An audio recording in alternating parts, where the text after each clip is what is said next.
Assalamualaikum warahmatullahi wabarakatuh. Kami di sini akan menjelaskan tentang bahasan jenis-jenis lembaga pembiayaan di Indonesia. Dalam perkembangannya, dewasa ini keberadaan lembaga perbankan tidak mencukupi kebutuhan akan dana yang sangat dibutuhkan oleh masyarakat. Oleh karena itu, diperlukan adanya alternatif pembiayaan lainnya selain bank. Adanya alternatif pembiayaan lainnya dimaksud dibutuhkan mengingat akses untuk mendapatkan dana dari bank sangat terbatas. Mengantisipasi hal tersebut, maka pemerintah pada tahun 1988 melalui keputusan Presiden nomor 61 tahun 1988 membuka peluang bagi berbagai badan usaha untuk melakukan kegiatan-kegiatan pembiayaan sebagai alternatif lain untuk menyediakan dana guna menunjang pertumbuhan perekonomian di Indonesia. Nah, apa saja lembaga pembiayaan yang akan kami bahas? Yang pertama, kami akan membahas tentang leasing. Yang kedua, ada factoring. Yang ketiga, ada modal ventura. Dan lembaga yang keempat yang akan kami bahas adalah pembiayaan konsumen.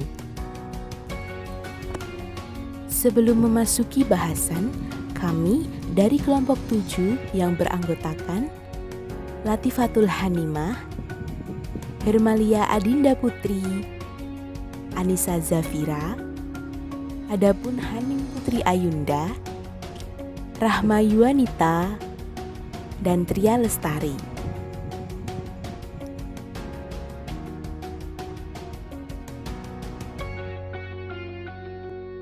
Bahasan yang pertama adalah tentang leasing. Pengertian leasing menurut Keputusan Menteri Keuangan Nomor 1169/KMK 01/1991, sewa guna usaha atau leasing adalah kegiatan pembiayaan penyediaan barang modal baik secara sewa guna usaha dengan hak opsi atau finance lease maupun tanpa hak opsi atau operating lease untuk digunakan oleh lisi selama jangka waktu tertentu berdasarkan pembayaran secara berkala. Finance lease adalah kegiatan sewa guna usaha di mana lisi pada akhir masa kontrak mempunyai hak opsi untuk membeli objek sewa guna usaha berdasarkan nilai sisa yang disepakati, sedangkan operating lease tidak mempunyai hak opsi untuk membeli objek sewa guna usaha. Selanjutnya adalah pihak-pihak yang terlibat dalam leasing. Yang pertama adalah lessor, merupakan perusahaan leasing yang membiayai keinginan para nasabahnya untuk memperoleh barang-barang modal. Yang kedua adalah lisi, adalah nasabah yang mengajukan permohonan leasing kepada lessor untuk memperoleh barang modal yang diinginkan. Yang ketiga adalah supplier, yaitu pihak penyedia barang dan termasuk juga pihak penyedia jasa asuransi yang digunakan. Yang keempat adalah asuransi, merupakan perusahaan yang akan menanggung risiko terhadap perjanjian antara lessor dan lisi. Jenis-jenis leasing. Yang pertama ada finance lease. Pada jenis ini, pihak penyewa akan memiliki barang modal yang dibutuhkan oleh perusahaannya.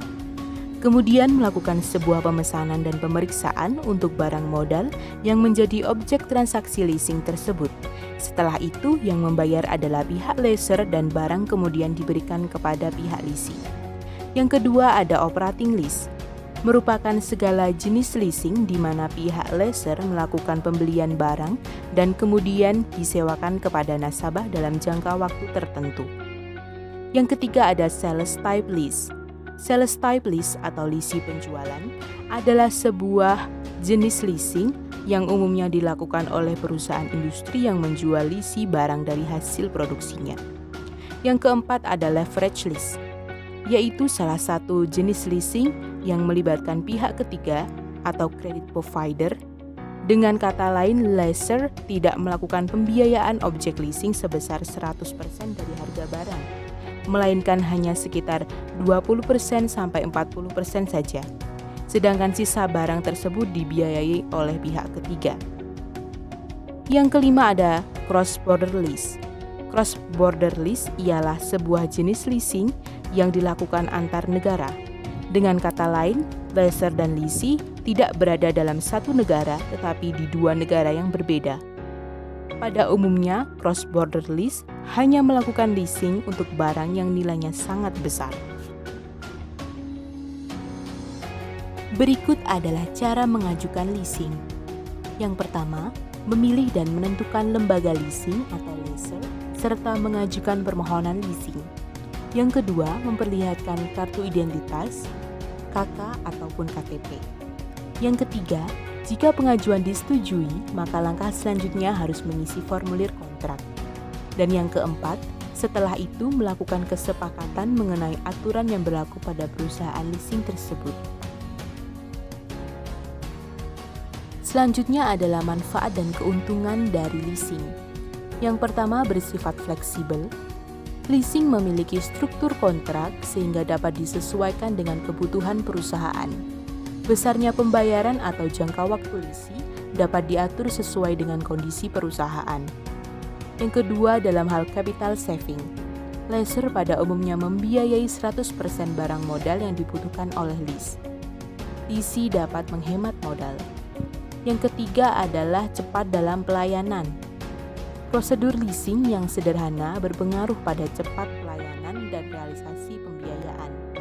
Yang keempat adalah pembayaran angsuran diperlakukan sebagai biaya operasional. Pembayaran lessee langsung dihitung sebagai biaya dalam penentuan laba rugi perusahaan. Jadi perhitungannya dari pendapatan sebelum pajak, bukan dari laba yang terkena pajak. Yang kelima adalah sebagai pelindung inflasi. Menggunakan leasing akan terhindar dari resiko penurunan nilai uang yang disebabkan oleh inflasi. Jadi, lease sampai kapanpun akan membayar dengan satuan moneter yang lalu terhadap sisa kewajiban hutangnya. Contoh kasus leasing. Perusahaan pembiayaan otomotif PT Adira Dinamika Multifinance atau Adira Finance memprediksi adanya kenaikan kredit macet non-performing loan atau NPL di tengah pandemi COVID-19 yang melanda perekonomian Indonesia. Kendati demikian, Direktur Utama Adira Finance Hafid Hadeli belum bisa memprediksi persentase atau angka kredit macet yang akan melanda perusahaan itu. Untuk mencegah peningkatan NPL, Adira Finance punya beberapa rencana untuk meringankan beban konsumennya, yaitu yang pertama, restrukturisasi adalah upaya perbaikan yang dilakukan dalam kegiatan perkreditan terhadap debitur yang mengalami kesulitan untuk memenuhi kewajibannya, salah satunya dikarenakan musibah pandemi COVID-19. Yang kedua, PT Adira Finance telah memberikan keringanan terhadap ribuan pelanggan di Palu, Sulawesi Tengah sesuai bencana alam. Dan mengikuti arahan pemerintah, juga Otoritas Jasa Keuangan Republik Indonesia atau OJK, PT Adira Finance akan memberikan keringanan pembiayaan dengan cara relaksasi atau kelonggaran yang sampai dengan 1 tahun. Dalam kesempatan yang sama, Direktur Keuangan Adira Finance atau Idewa Made Susila menjelaskan dengan kondisi yang saat ini terjadi, dirinya pesimis untuk mencapai target pembiayaan pada tahun ini. Adira Finance juga akan lebih teliti untuk menerima debitur yang baru. Pada kesempatan yang sama pula, Direktur Utama Hafid Hadeli berharap wabah virus corona segera teratasi dengan keadaan cepat berangsur membaik agar dapat mengembalikan serta memulihkan perekonomian bangsa Indonesia.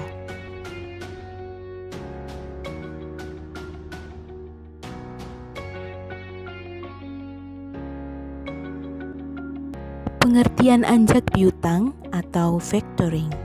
Menurut Surat Keputusan Menteri Keuangan Nomor 448 garing KMK 017/2000, anjak piutang adalah kegiatan pembiayaan dalam bentuk pembelian dan atau pengalihan serta pengurusan piutang jangka pendek suatu perusahaan dari transaksi perdagangan dalam atau luar negeri.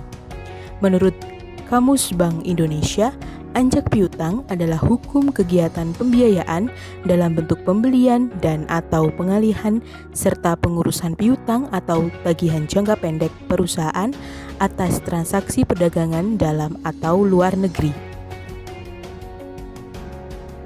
Pihak yang terlibat dalam anjak piutang. Ada 3 pihak yang terlibat dalam anjak piutang, diantaranya yaitu Yang pertama ada kreditor atau klien. Kreditor atau klien adalah perusahaan-perusahaan pemilik piutang atau perusahaan yang menjual piutang. Kreditor menjual tagihannya pada perusahaan factoring untuk bisa diambil alih dengan cara dikelola atau dibeli sesuai dengan perjanjian dan kesepakatan yang sudah dibuat. Yang kedua adalah pihak factoring. Factoring atau perusahaan anjak piutang adalah perusahaan yang akan membeli atau mengambil alih piutang atau menjual kredit debiturnya. Yang ketiga adalah pihak debitur. Debitur adalah perusahaan atau nasabah yang memiliki masalah dalam pembayaran tagihan uang kreditor atau klien. Selanjutnya adalah manfaat anjak piutang. Ada beberapa manfaat anjak piutang, diantaranya yaitu: yang pertama, menurunkan biaya produksi; yang kedua, memberikan fasilitas pembayaran di muka; yang ketiga, meningkatkan daya saing perusahaan klien; yang keempat adalah meningkatkan kemampuan perusahaan klien memperoleh laba; yang kelima adalah menghindari kerugian karena kredit macet; yang keenam adalah mempercepat proses ekonomi. Jenis-jenis anjak piutang. Ada beberapa pembagian jenis anjak piutang, di antaranya berdasarkan pelayanan, ada 4 jenis anjak piutang atau factoring, yaitu yang pertama, full service factoring. Adalah anjak piutang yang memberikan jasa secara menyeluruh, baik jasa pembiayaan maupun non-pembiayaan. Yang kedua ada bulk factoring. Bulk factoring adalah anjak piutang yang memberikan jasa pembiayaan dan pemberitahuan saat jatuh tempo pada nasabah, tanpa memberikan jasa lain seperti resiko piutang, administrasi penjualan, dan penagihan. Yang ketiga ada maturity factoring, yaitu pembiayaan yang pada dasarnya tidak diperlukan klien, namun oleh pengurusan dan penjualan dan penagihan piutang serta proteksi atas tagihan. Dan yang keempat ada finance factoring. Finance factoring adalah anjak piutang yang hanya menyediakan fasilitas pembiayaan saja tanpa ikut menanggung resiko atas piutang yang tak tertagih. Berdasarkan penanggungan resiko, anjak piutang dibagi menjadi with recourse factoring yang berkaitan dengan resiko debitur yang tidak mampu memenuhi kewajibannya. Dalam perjanjian with recourse, klien akan menanggung resiko kredit terhadap piutang yang dialihkan kepada perusahaan anjak piutang. Yang kedua ada without recourse factoring. Perusahaan anjak piutang menanggung resiko atas tidak tertagihnya piutang yang telah dialihkan klien. Tetapi, dalam perjanjian anjak piutang dicantumkan bahwa di luar keadaan macetnya tagihan bisa diberlakukan bentuk recourse. Berdasarkan perjanjiannya, anjak piutang dibagi menjadi: yang pertama, disclose factoring. Pengalihan piutang pada perusahaan anjak piutang dengan sepengetahuan pihak debitur. Saat piutang jatuh tempo, perusahaan anjak piutang mempunyai hak tagih kepada debitur yang bersangkutan. Yang kedua adalah undisclosed factoring. Pengalihan piutang pada perusahaan anjak piutang oleh klien tanpa pemberitahuan kepada debitur, kecuali jika ada pelanggaran kesepakatan pada pihak klien atau secara sepihak perusahaan anjak piutang menganggap akan menghadapi resiko. Dan berdasarkan lingkup kegiatan, anjak piutang dibagi menjadi: yang pertama, domestic factoring. Domestic factoring adalah kegiatan transaksi anjak piutang dengan melibatkan perusahaan anjak piutang, klien, dan debitur yang berdomisili di dalam negeri. Yang kedua, international factoring. Kegiatan anjak piutang untuk transaksi ekspor impor barang yang melibatkan dua perusahaan factoring di masing-masing negara sebagai ekspor factor dan impor factor. Dan berikut adalah mekanisme anjak piutang. Yang pertama, kreditor menjual atau memberikan piutang yang dimilikinya kepada perusahaan anjak piutang, baik dengan cara memberitahukan kepada debitur ataupun tidak. Yang kedua, perusahaan anjak piutang melakukan penagihan kepada debitur sebagai pihak yang memiliki hutang sesuai dengan kesepakatan yang telah dibuat oleh kreditor. Selanjutnya, debitur membayar kewajiban utangnya kepada perusahaan anjak piutang sesuai dengan tanggal jatuh tempo yang disepakati. Dan perusahaan anjak piutang memberikan atau membayar uang penjualan piutang dengan diskonto kepada kreditor sesuai tanggung jawabnya sesudah semua permasalahan utang piutang diselesaikan. Berikut ini adalah perbedaan anjak piutang dan pinjaman bank. Ada 3 perbedaan, yaitu yang pertama, anjak piutang adalah pada nilai piutang, bukan kelayakan kredit perusahaan. Yang kedua, anjak piutang bukanlah suatu pinjaman, melainkan pembelian suatu aset atau piutang. Dan yang ketiga adalah pinjaman bank melibatkan 2 pihak, sedangkan anjak piutang melibatkan 3 pihak. Berikut adalah contoh kasus factoring atau anjak piutang. Kejaksaan Agung menjebloskan 4 orang tersangka kasus perjanjian jual beli anjak piutang antara PT Kasih Industri Indonesia atau KII dengan PT Pengembangan Armada Niaga Nasional atau PAN ke Rutan Salemba cabang Kejaksaan Agung selama 20 hari ke depan.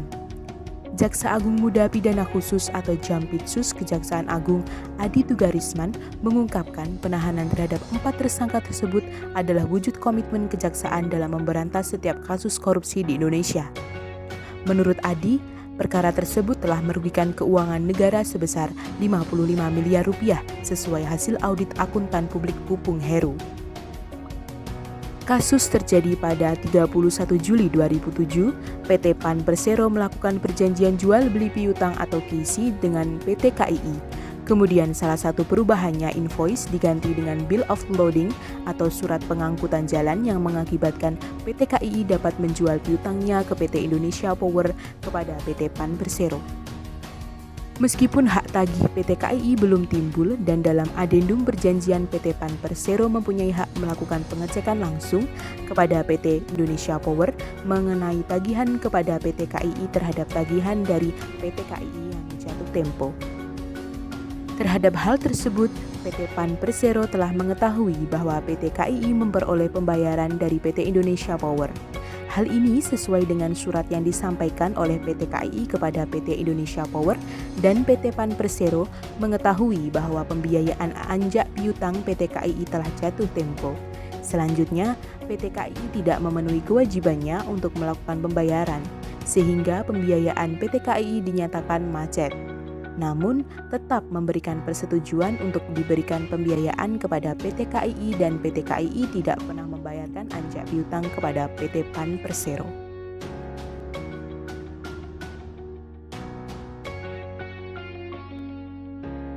Bahasan yang ketiga adalah modal Ventura. Sejarah modal Ventura.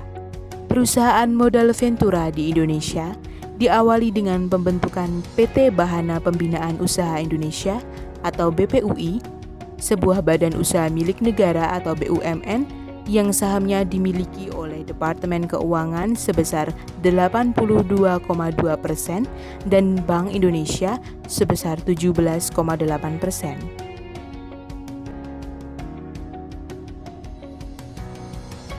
Pengertian modal Ventura.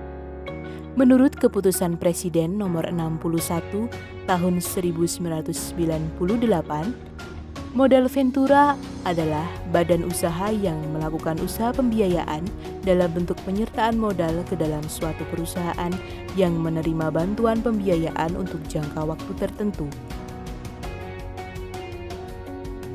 Modal Ventura juga memiliki tujuan.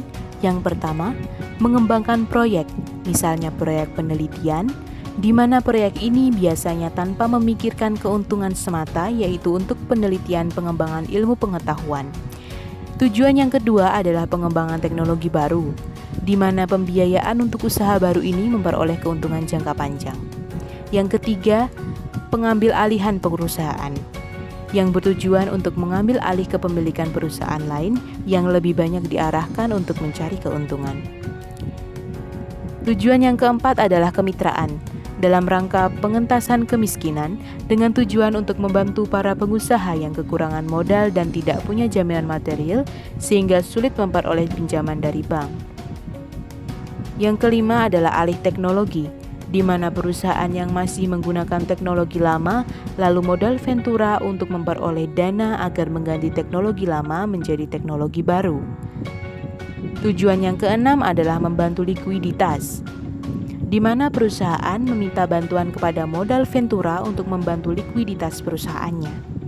Dan yang tujuan terakhir adalah pendirian perusahaan, di mana tingkat kerugiannya sangat besar dan disitulah tujuan dari modal ventura.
Manfaat modal ventura secara umum ada 6.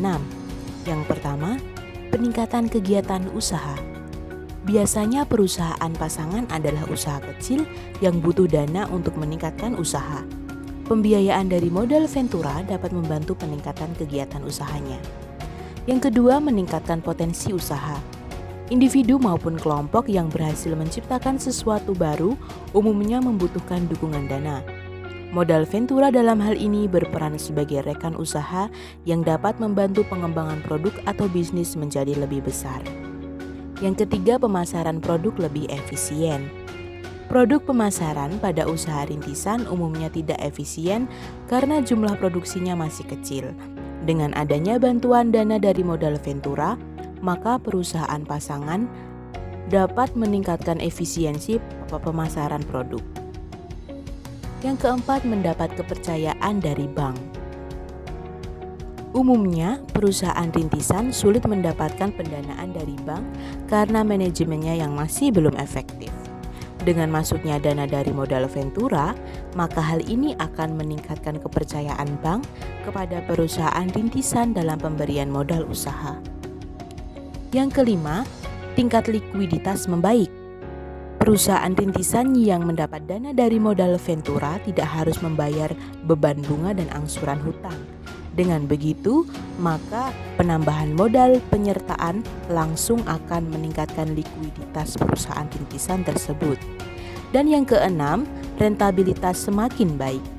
Bantuan dana dan manajemen yang berisi tenaga profesional dan berpengalaman akan membuat usaha rintisan semakin efektif dan efisien. Dengan begitu, maka biaya pemasaran dan biaya produksi dapat diminimalisir dan akhirnya membantu memperbaiki kemampuan untuk mendapatkan keuntungan atau rentabilitas. Bagi perusahaan modal ventura sendiri, ada manfaat yaitu diperolehnya informasi dan meningkatnya pengalaman usaha. Jenis pembiayaan modal ventura yang pertama, equity financing atau penyertaan modal langsung, di mana jenis modal ventura dengan penyertaan pembiayaan langsung. Dalam hal ini, melakukan penyertaan langsung kepada perusahaan pasangan usaha atau PPU dengan cara mengambil bagian dari sejumlah saham milik PPU. 2. Semi-equity financing. Pembiayaan dengan membeli obligasi konversi yang diterbitkan oleh perusahaan pasangan usaha atau PPU. 3. Mendirikan perusahaan baru. Dalam hal ini, perusahaan modal ventura bersama perusahaan pasangan usaha atau PPU mendirikan usaha yang baru. Dan yang keempat, pembiayaan bagi hasil, di mana keuntungan perusahaan akan dibagi bersama dengan perusahaan modal ventura yang memberi dana. Selanjutnya ada pembiayaan konsumen. Pengertian pembiayaan konsumen. Menurut Peraturan Presiden Nomor 9 Tahun 2009, pembiayaan konsumen atau Consumers Finance adalah kegiatan pembiayaan untuk pengadaan barang beserta kebutuhan konsumen dengan pembayaran secara angsuran. Jadi, pembiayaan konsumen merupakan suatu kredit atau pinjaman yang diberikan oleh suatu perusahaan untuk debitur guna pembelian barang atau jasa yang akan langsung digunakan atau dikonsumsi oleh konsumen dan bukan untuk tujuan distribusi atau produksi. Perusahaan yang memberikan pembiayaan konsumen disebut dengan perusahaan pembiayaan konsumen atau Customer Finance Company.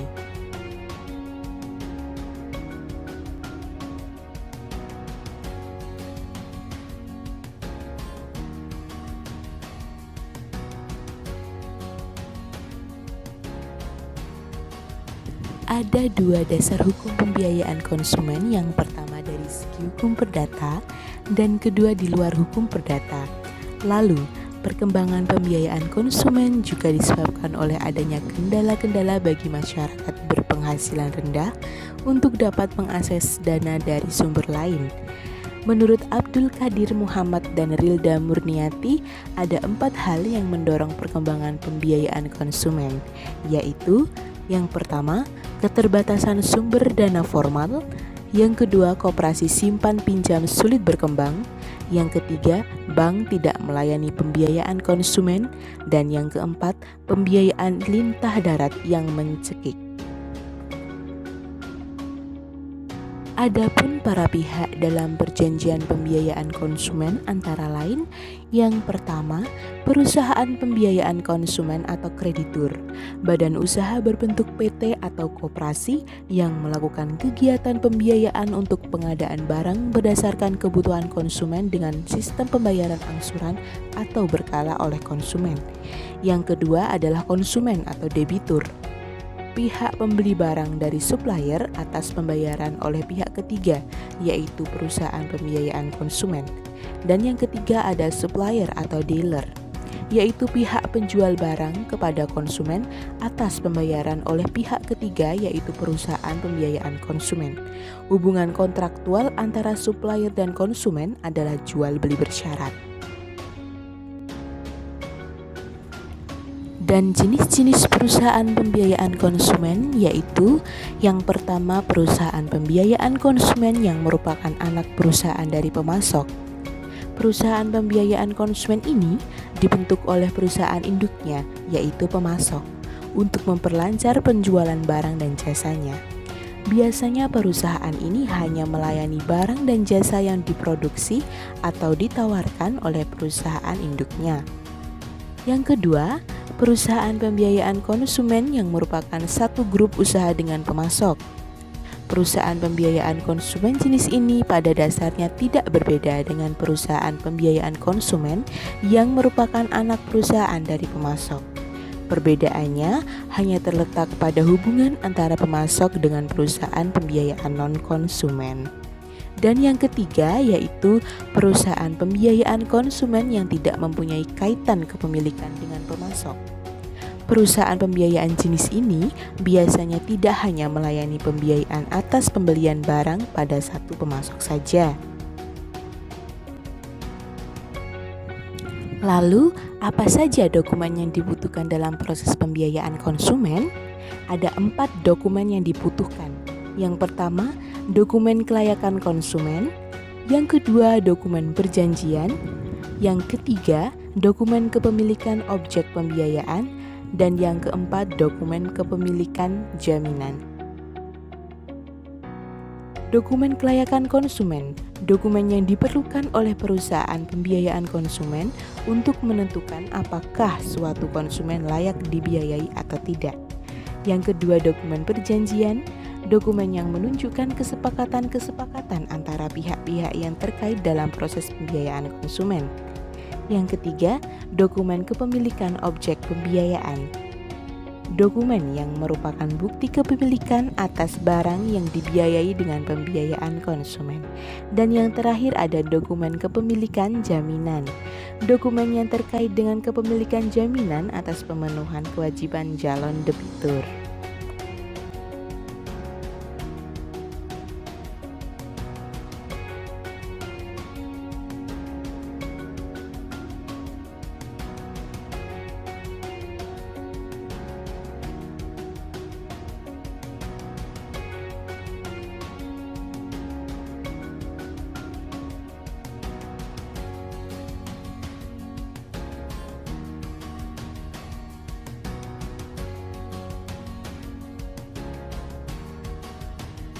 Setelah mengetahui dokumen apa saja yang dibutuhkan, dan salah satunya ada dokumen jaminan, dan jaminan apa saja dalam transaksi pembiayaan konsumen, yaitu sebagai berikut. Yang pertama adalah jaminan utama, yaitu kepercayaan dari kreditur kepada debitur atau konsumen bahwa pihak konsumen dipercayakan sanggup membayar hutang-hutangnya. Yang kedua, jaminan pokok. Barang yang dibeli dengan dana dan biasanya jaminan ini dibuat dalam bentuk fiduciary atau ownership atau fiducia. Dan yang ketiga ada jaminan tambahan berupa pengangkutan hutang atau promissory notes, kuasa menjual barang dan assignment of proceeds atau KC dari asuransi.